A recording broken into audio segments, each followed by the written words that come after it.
અને ત્યાં તો બપોર પણ થઈ ગઈ અને બધાને જમવા જવાનો ટાઈમ પણ થઈ ગયો અને હું પણ જમવા જવાની તરફ જ જઈ રહ્યો છું.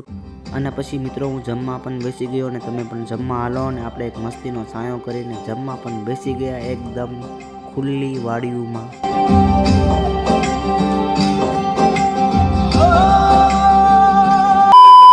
જમીને પછી હું બોર ખાવા વયો ગયો વાડીઓમાં. તો કે વાડીઓમાં બોર તો બહુ મસ્તીના હોય અને આપણે પહેલી વાર આવ્યા હતા તો બોર તો આપણે ખાવી જ તે ને મસ્તીના લાલ લાલ બોર હતા. જો કે બોર ખાવાની તો મજા આવે ને કોને કોને બોર ખાધા છે એ કોમેન્ટમાં જરૂરથી જણાવજો ભાઈઓ તથા બહેનો.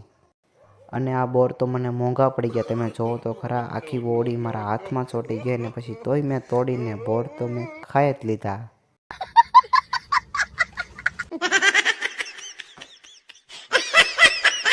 અને તમે પણ હાલો મિત્રો બોર ખાવા. જો કે બોર ખાવા હોય તો થોડાક કાંટા પણ ખાવા પડે અને કાંટા તો ખાવા જ પડે, પણ બોર હાટું થઈને આ બેને ડખા થઈ ગયા તમે જોઈ શકો છો બોર હાટું થઈને હો. અને બોર વીણતા વીણતા આપણને એક મસ્તીની જગ્યા પણ મળી ગઈ તો આપણે ત્યાં ઠેલ્યું બેલ્યું નાખીને મસ્તીનો આરામ કરવાનો વિચારી લીધું અને ચાપ પણ કરી નાખ્યું ને ચાપ કરીને કલાક પોરો ખાવાનો છે. અચ્છા. અને અહીંયા સૂઈ પણ જવાનું છે કલાક.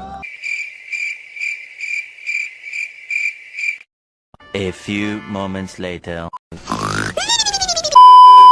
અને પછી ફાઇનલી પાછો કપાવીનો ટાઈમ થઈ ગયો છે અને પછી 6:30 પણ વાગી ગયા છે અને ઘરે પણ જવાનો ટાઈમ થઈ ગયો છે. અને પછી ઓટો રિક્ષામાં બેસી તો ગયા પણ ઓટો રિક્ષામાં માણસો ઝાઝા થઈ ગયા અને અમારે બેસવું પડ્યું હાવ પાછળ અને જગ્યા પણ નહીં સારી અને પરાણે પછી બેસી ગયા અને વિક્રમને તો સારી જગ્યા મળી ગઈ હતી બેસવાની.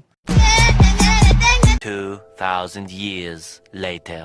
અને પછી ઘરે પણ પહોંચી ગયા હતા અને મિત્રો ખૂબ જ થાકી પણ ગયા હતા. તો મિત્રો પછી મળ્યું એક નવા વિડીયોમાં. તો લાઇક શેર સબસ્ક્રાઈબ કરવાનું ના ભૂલતા.